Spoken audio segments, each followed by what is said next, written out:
All right. It is an honor and a joy to welcome gym owner, motivational speaker, and athlete Ian Bowen. Ian, thank you so much for coming on the show. Jacqueline, thank you so much for having me. I'm honored to be here. Awesome. Can we start by you just sharing a little bit about your backstory, your own experience of overcoming challenges? Sure. So that story starts back in, man, this is like 17 years ago. So just to kind of give you some of the highlights, I was paralyzed from the chest down. I had a very rare disease called neurosarcoidosis. Up until this point in my life, I had been an athlete. Soccer was my sport, so I was very active. I was about 32 years old. I was a young father, so I had a 6-year-old and a 1-year-old at this point. So life was going on just fine, and the universe decided to throw me a curveball and test me a little bit. And within a 6-week period, I went from perfectly healthy, no problems, to being paralyzed from the chest. Now, how I got to the paralysis was I was in the hospital. I was at Mayo Clinic, which is in Rochester, Minnesota, which is like the specialist of specialists. Yeah. And at that point, I had something growing, what we thought was on my spinal cord, causing me some deficiencies in my movement. So I was having tingling sensations from my chest all the way down to my feet. I was having issues just getting up and ambulating, being able to walk. Mhm. Again, this came out of left field, perfectly healthy, came out of nowhere. Now, they ran every test you can think of in the book to try to figure out what this thing was. We finally ended up with a lot of different imaging and MRIs where they realized that there was something not growing on my spinal cord, but actually in my spinal cord. So at this point, all the tests came back inconclusive. They didn't know what it was, but they had an idea. And they said, Mr. Bowen, we have one last thing that we can do. We can go in and take a biopsy and figure out what this thing is.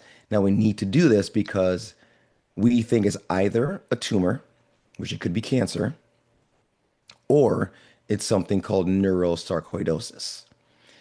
So at this point, my jaw drops because I'm like, okay, so you're telling me that I either have cancer or this disease I've never heard of before.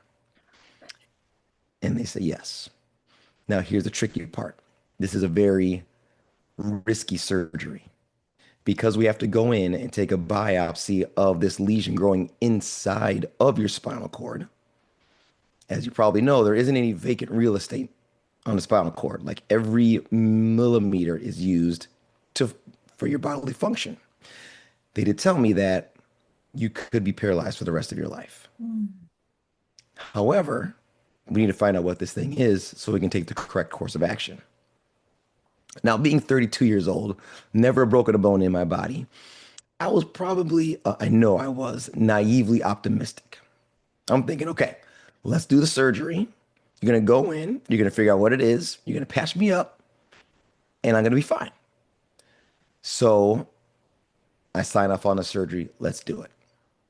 Next day, I'm in, they do the surgery.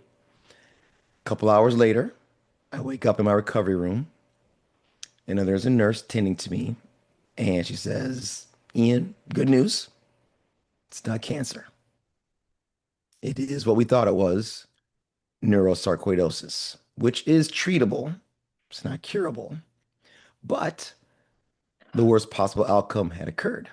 Oh my From the chest down, I was gone.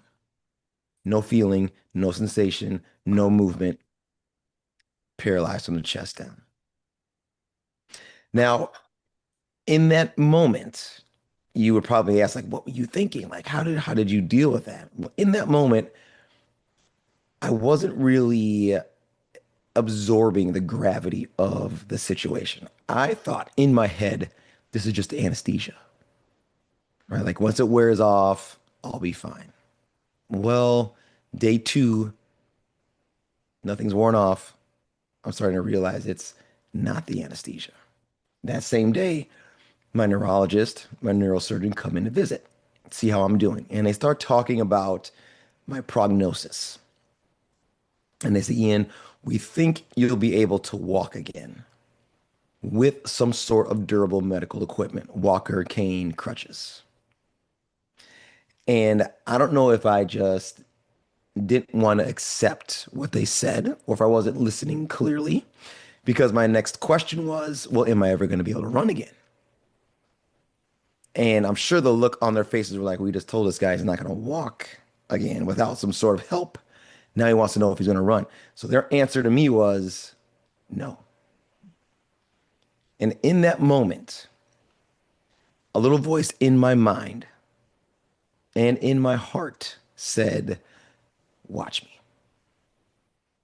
And if there is anything that your listeners and viewers take away from this conversation, I want them to know and remember to never let someone else's perception of your capabilities become your reality.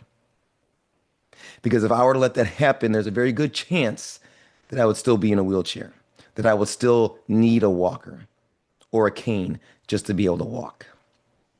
But to this day, because of the mindset shift that I had, I've now ran 2 marathons, multiple half marathons, dozens of 5Ks. I've become a personal trainer and I've been in the fitness business now for over a decade, helping out other individuals achieve things that they didn't think were possible. And then over that time, Jacqueline, I realized that I wasn't just a trainer, I was a coach. And I wasn't just a fitness coach, but what I was actually doing was through the transformations that we were making physically, I was helping people transform up here, Mm.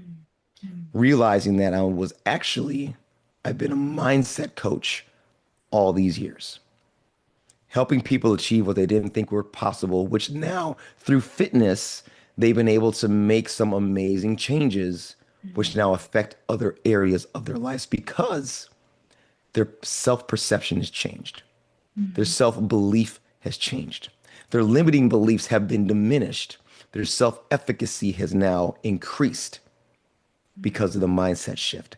Here's something I truly believe because I've seen it many times, including myself, that once you have your mindset, meaning that you think that you can, and your heart set, meaning the conviction that you will, when those two things are in alignment, that's when you are on fire.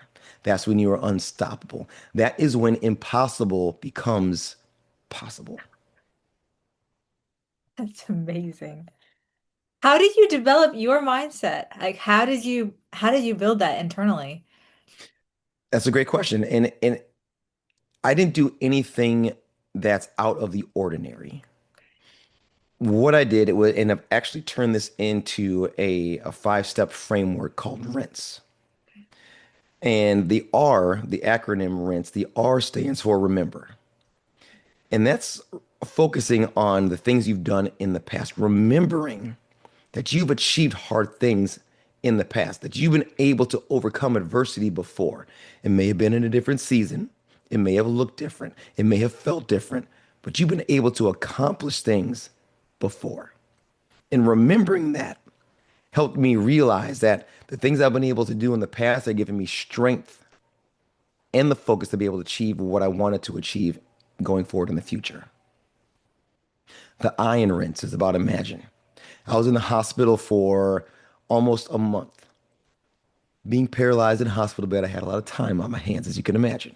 Oh my gosh. So my imagination is what helped me focus on the result that I wanted to have. And I imagined very vividly. And it's not enough just to have the imagination of thought. You also have to have the imagination of emotion. And what I mean by that is not only did I vividly imagine what it was going to be like to walk again, what it was going to be like to feel the floor under my feet, or being able to see what the world was going to be like from a standing position as opposed to in my wheelchair. But I connected the emotion of what it was going to feel like when I was able to achieve that. And when you're able to connect the emotion and the feeling to your imagination of the vision that you have, now you're really making it crystal clear. And when you have that crystal clear vision, you start to put it out there to the universe, and the universe starts to notice, oh, this is what you want to achieve. And all of a sudden, you start to pull that goal towards you. And I don't mean to sound foo-foo, right? But it's so true because you start to now think differently. Yeah. You start to maybe hear conversations that you didn't hear before. You might start to see something on social media that you wouldn't have seen before or paid attention to before because your vision and your emotion connection is so strong that you now all of a sudden it brings it into your periphery, if that makes sense. Mhm. Now, the in rinse is about notice. And this is something that I really had to focus on, noticing your small wins along the way. Mm. After I got out of the hospital, I came home, and luckily for me, I hooked up with an amazing physical therapist who I was with for 5 days a week for almost a year and a half. She helped me go from a wheelchair to a walker to two crutches to a cane to eventually doing the unthinkable and walking on my own. But along that way, along that journey, there were many days where I didn't feel like doing the work, Mm. where I was having a pity party for myself, feeling that I wasn't making enough progress, or I wasn't making any progress, or I wasn't making fast enough progress. Mm. And we had established a relationship, a rapport that she knew me well enough on those days without me even saying a word. I would walk in and she could see it on my face. Now, being the wise woman that she is, she would allow me to sit in those emotions, acknowledge them for a minute, and Okay. then she would say, "Are you done now? Can we get to work now?" Yeah. Right? And she would say, "Look, Ian, I know that you're frustrated, Mm. but I need you to look back on how far you have come. A year ago, you were in a bed, paralyzed from the chest down, Mm. told that you were never going to walk again without some sort of durable medical equipment. Now here you are. Look at all of the achievements you have made in this amount of time." So looking back and starting to focus on the small wins that you've had over time, you Mhm. could start to stack them one on top of the other. And we know that those small wins stacked on top of one another become big wins. And what that does is now that creates momentum for you. When you start to see what you've been able to achieve, again, you start to focus on what you can do in the future because you have evidence of what you've been able to do in the past. Mm. That leads right into the S in rinse, and that's about shifting your mindset. And that shift is all about focusing on the things that you can do and not focusing on the things that you perceive that you can't do. Mm. Because again, when you start to focus on the things that you can do, the things that you want to do, the things that you're passionate about, the things that you are juiced and jacked about, then you start to put that emotion and attention on that goal. And you know the saying, I'm sure you've heard it, what you think about is what you become. So shifting your mindset into I am going to achieve, I will achieve, I must achieve the goals that I want, that I have, that I set out. Mm. You start to push yourself in that direction. Now, the E in rinse is two-sided. One side is on this journey that you're on, no matter where you are in life, whatever it is that you're trying to achieve, whatever it is that you are shooting for, expect it to be difficult. Expect the journey to be hard. Mm. Don't expect someone to just hand you your goal and say, here you are. You're going to have to work for it. You're going to have to jump through hoops. You're going to have to step over hurdles. But if you expect that to be the case, what you are doing now is you are creating mental fortitude. So when that unseen expectation or unseen hurdle pops up, life doesn't just smack you in the face. You can say, I was expecting this to happen. I'm prepared for this adversity. And because I've been preparing for it, I can handle it. It's not a surprise. Now, the other side of expectation is expect to win. Mm. Expect that no matter what, you're going to succeed. Having that mindset, again, is the thing that's going to pull you out of bed early in the morning when you don't want to do the work. When you feel like life is pushing you back. When you feel like life is happening to you, you can now make life happen for you because you expect to win in the end. And that framework all started to come together that very moment when they said, you're never going to run again. Wow. Because in that moment, Jacqueline, every cell in my body, every muscle, every fiber, every joint, everything, every thought understood the assignment. And that is, we're going to get better. Wow. Because for them, the picture that they painted was so far away from the identity that I had for myself and my future that Mm. it just didn't jive. It's like this can't be. Like I remember thinking to myself, and this may sound cocky because it kind of was, because I was 32 years old, right? I'm almost 50 now. But in that moment, when they told me that, I was like, do you know who you're talking to? Because I Mm. took it personally, like who do you think you are to tell me Yeah. that I'm not going to be able to walk again?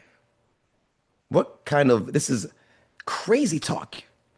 So again, in that moment, I expected to win. And again, out of anything that I say today, please remember, do not let someone else's perception of your capabilities become your reality. Wow. Do you recommend people like journal with this daily? Like that rinse process just seems so good for every area of life, like physical, but then also even just like, I don't know, other goals like writing a book or getting a degree, everything. I feel like it could really apply. Do you have any Yeah, advice like applying it, journaling? What's the way to do it? that's a great question. So applying the rinse method is for every walk of life, every facet of life, anything that you want to achieve. It's not just for any type of physical rehab. That's what I used it for in the beginning.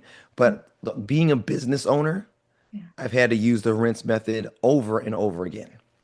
Being a parent, being a father, I've had to use the rinse method over and over again. Being divorced, Mm. going through a failed marriage, had to use the rinse method over and over again. Stepping into public speaking for the first time. Believe me, I did not have the confidence that I could do it. But the rinse method helps you get through that. So to answer your question, yes, it is it is very versatile and you can use it for anything that you're trying to achieve. Wow. That's so exciting. How did you decide to start a gym? What was kind of the motivation for you there? Well, the universe tapped me on the shoulder one day.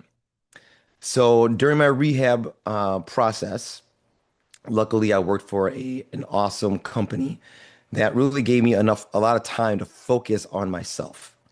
So on my lunch break, kind of an extended lunch break to tell you the truth, I would go to the local Y, right? So I'd wheel in my wheelchair and Wow. I would start to do whatever machines I could with my upper body. Then eventually, as I progressed, I'd go in with my walker, with my canes, with my crutches. And one day I was there working out and I was looking in the mirror and all of a sudden the universe tapped me on the shoulder and said, you should be a personal trainer.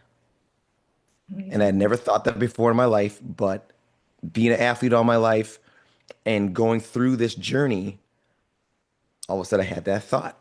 And I thought to myself, if there is a reason for me going through this, Mm. because just to backtrack, neurosarcoidosis is a very rare form of sarcoid. Sarcoid is typically diagnosed as pulmonary in your chest. At that point, this was back in 2009, about 2% of sarcoid cases were diagnosed as neurosarcoidosis. So I had a rare form of what at that time was a rare disease. And it was typically found in females from either Nordic descent, like Norway, Sweden, or southeast United States. Now, I was born and raised in Minnesota, live in Indiana. So, and I'm not a woman, and I don't have any Nordic descent. So it was like, how did this even happen? I have no idea. So my mind was telling me, like, if there was a reason that this happened to you, it's for you to be able to show people Mm. that they're stronger than they think they are, that they can overcome any challenge if they put their mindset and their heart set together. And so once I had that idea, I started to study to become a personal trainer, and I jumped from one industry to another. And again, that rinse method helped me get from being in the industry, in the beverage industry, to jumping into becoming a personal trainer, jumping into becoming an entrepreneur, not knowing anything about owning my own business, being a personal trainer. It's one thing to get certified, right, as a trainer and have the knowledge, but now you have to go out and get clients. Now you have to go train clients. Now you have to be able to keep clients. All those things. I don't know how to do that stuff. But that rinse method helped me have the confidence and helped me remember, look, man, they told you you were paralyzed and you were never going to walk again. Now you're running again. If you can do that, you can learn how to become a personal trainer and start a business. My gosh.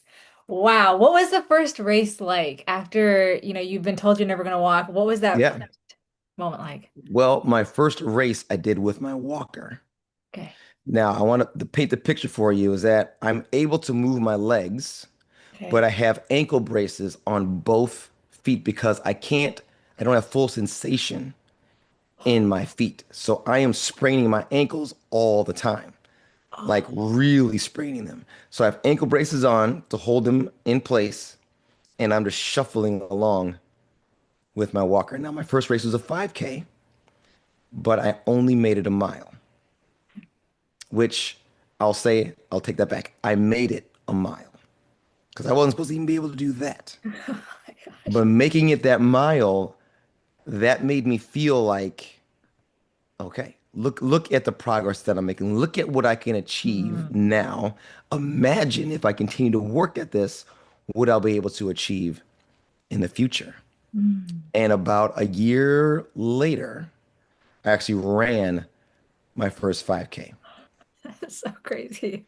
But I'll tell you this, about 6 months before that first 5K that I ran, I finished my first 5K with my cane.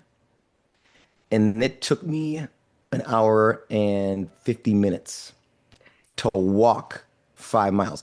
Most people are finishing that in 30 minutes. I got there as they were taking the inflatable finish line down, putting it in the bag, way last person over the finish line. But again, instead of seeing that as a defeat, Yeah. I allowed that to be like, look at what I just did today. It took me an hour and a half plus hour and 50 minutes to walk 3 miles, but I did it. Right. And that's really important to pat ourselves on the back. So many times we don't take the time to realize, look at what I accomplished, even though it's not the end goal, Mhm. even though it's not the big goal. It's that small goal that we did, the hard work that we did to get us to this point. Sometimes we need to stop and look back and see what we've achieved. Notice those small wins, pat ourselves on the back, and give ourselves some grace. Yeah, I'm not there yet, but look at the progress that I'm making. And that's so important for people to realize. Mm.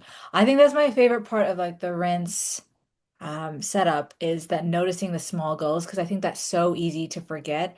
And it's really, I find it really easy Hmm. sometimes to get frustrated if I don't hit my goals. Just saying like, oh, I ran that 5K slower than I wanted. What was that? I was able to run it faster last time. And it's really easy to focus on the negative things, even like YouTube comments of being like, oh, that one person didn't like this video. And it's like, look at all the people who did, I think it's such a good shift Yes, just to think, no, let's celebrate every win because it kind of gives us strength going forward, I think. Like this is gonna absolutely. perspective. Psychology shows that it takes 7 yeses Okay. to be able to overpower one no. Mm, So 7 positive affirmations it's going to take to overpower one negative. And mm, that's from other people. So why do it to ourselves? mm. Why Yeah. would we? I mean, we're going to get it from other places. That's just life, right? That's a given. You're going Mhm. to have those naysayers, you're going to have those doubters. But why would we do that to ourselves? We need to be our own champions. We need to believe in Mm, ourselves because if we don't, why should anybody else? mm, mm, We should be our number one cheerleader and believe in the power that we have. And for years, listening to mentors of mine from afar, listening to people on YouTube saying that you have everything you need within you already. And I mm. would be like, what? Okay, whatever. What does that really mean? But it's true. Yeah. It's true. We just have to. We have to cut off or cut through all the layers that life has put on us, Mm. all the doubt, all the negativity, all the limiting beliefs that we've accumulated through the years, whether they were from us or from somebody else. And we need to look at the evidence. Is Mm. there evidence that I had a bad podcast? Is there evidence that I'm not going to be a good artist? Is Mm. there evidence that I can't write a book? Mm. No. There's false evidence, right? And that's where fear comes from. That's what Mm. fear stands for, right? False evidence appearing real because Ooh. we doubt in ourselves. We doubt that we can because sometimes we're afraid of what other people are going to think. Mhm. We're afraid to put ourselves out there. We're afraid to speak. We're afraid to put our ideas out there. We're afraid to put our talents out there Mm. because we're afraid of failure. Mhm. But I'm here to tell you that I failed so many times in my attempts to learn how to walk again. So Mm. many times that I literally fall on my face in public. But you have to fail to be able to move forward. Mm. Sometimes you do have to take two steps back to take one step forward, but it's worth it. Mm. And it may be embarrassing in the moment, but if you can pick yourself up and dust yourself off and move on anyway, then eventually you're going to succeed. And here's a quote from one of my mentors, Ben Newman. He talks about success as having long obedience in the same direction Mm. with aggressive patience. And what that means is you are doing the same things over and over again without immediate gratitude, knowing that in the long run that you will succeed. Mm. Long obedience in the same direction with aggressive patience. And that's one of the keys to success. I love that. So speaking of mentors, I saw a quote on your Instagram. It said, talk less about problems, talk more with people who solve them.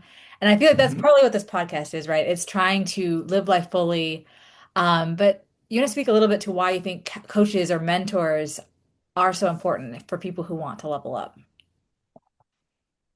I love this definition of a coach is that a coach is somebody that can take an individual to a place where they can't get to on their own. Mm. And if you look at some of the greatest coaches of all time, they have coached some of the greatest athletes of all time, some of the best speakers of all time, some of the best people on the planet Mm. have had coaches because that coach has been able to see something in them. Mm. It's not always that the coach has like the secret sauce or the special tool or the strategy that's going to work. Yes, that comes along with coaching, but Mm. also the coach has the ability to see into that individual, Mm. meet them at their lowest point, and help build them up, help them see themselves as more, help them borrow their belief for a minute until that individual is able to believe in themselves. Mm. Without a coach, it's very difficult to level up because a coach not only can pave the way for you, not only can show you the way, but can also be there to lift you up when you fall. Mm. They're the ones that can give you the pep talk that you need at the right time if you have the right coach. Mm. They're the one that can set your mind right when you need it. Like for me, my physical therapist, little did I know, she was a coach of mine, Mm. right? Yes, she was leading me physically through exercise and helping me regain my physical capability, but she also helped me create that mental fortitude that I was so needing in those times of self-doubt, Mm. right? So having a coach fills the gaps, if you will, Mm. and helps you get to that place where you can't get by yourself. Wow. Would you say then being a parent is a lot like being a coach, or it's a coach role? Yeah, yes, 100%. I love that. Absolutely. You know, being a parent, you are coaching your child through life. Hmm. And that's on a daily basis. Man, that's every day. And I'll tell you, Jacqueline, sometimes you don't want to be that coach. Sometimes, right? But it's your responsibility as a parent to coach your kids through the good times and the bad times. right? And sometimes you got to coach them when you really don't feel like it, but it's your responsibility again. But that is the greatest responsibility, helping someone, grow through life Love and that. helping them become a successful person, helping them tap into their potential. And that's really also what a coach does. Helps you tap into that potential that you're not able to, or that you may not see, Mm, but they see it in you beautiful. and they're able to help you tap into that. I love that. I see a lot of books behind you. Do you have any like a couple book recommendations for any listeners who are avid readers? Well, for coaches out there, Coach to Coach is one of my favorite books. Um, but I mean, there's a lot of books that I enjoy reading just for the inspirational text in there. But one of my favorite books is by one of my mentors. Her name's Amberly Lago, and it's called Grit and Grace. And Okay. it's an amazing story of her life story. And the way that it's written is really interesting. But there are so many pearls of wisdom in there on how to create resilience, Okay. how to battle back from adversity. And these are pearls of wisdom that you can use again in every facet of life, Mm. in every situation. And once you have those basic principles, and this is something that she says, and I love this and I use this all the time, you will learn how to bounce forward from setbacks. Oh, Not bounce back, bounce forward. And that is what I patterned myself after. So when I'm doing my coaching, when I'm helping people, I help them bounce forward from setbacks so they can make the comeback that they're always looking to make. well, that is so incredibly encouraging because I think, you see people get injuries or have health issues and you feel like you take so many steps back. Um, it can be discouraging, for example, like if you're like, oh, I'm going to run a mile. That was a really hard mile, but I used to be able to run, 6 miles, no problem. It can feel like you're so far behind that even as you're growing, you are still not reaching what you used to be. But this idea of, no, we're going to take this setback and we're actually going to bounce past where you were in the past. Mhm. That is, I mean, it's so encouraging. I'm glad you used that phrase used to be, Mm. okay? Because I hear that a lot, Okay. at least in my fitness business. I used to be able to do this. Yes. I was able to do this at one time. Well, you know what? That's in the past. And what can we do about the past? Nothing. Okay. So let's forget about what you used to be able to do and let's focus on what you can do right now. That's where the focus needs to be. And it took me decades to understand that because my goal was to get back to 100% of the Ian I was before my surgery. Mm, But it took me a long time to realize that's never going to happen. mm, I'm never going to be the same Ian that I was. mm. But what I can do is I can be the 100% of the Ian that I am now. So focusing on who you are, where you are, with what you have now is where your focus needs to be. Because you're never going to be that person you were before. It's just not going to happen. Unless, Jacqueline, you know how to turn back time. I don't, right? So forget about the past, focus on the present and moving forward to the future. I love that. So good. Um, where can people connect with you if they want to book you as a speaker or learn more about Mhm. your journey? So you can go to watchmemindset.com. You can find me there. You can look me up on Instagram, Facebook, TikTok, all the socials. I'm at Ian R. Bowen. So you can find me there. And, if you just want to reach out for some advice, I'd be more than happy just to talk to you guys about resiliency, how to make a comeback from your setbacks, and just having the right mindset. Because for me, I truly believe that mindset is everything. And I am more than willing just to have a chat and talk. And I would love to connect and see if there's any way that I can help you get through whatever you're trying to get through right now. Amazing. Amazing. Ian, thank you so much for coming on the show, for sharing all your wisdom. And I'm gonna be journaling rinse after this. I'm gonna be looking at the goals. So thank you so much. Jacqueline, thank you for having me. It was my pleasure.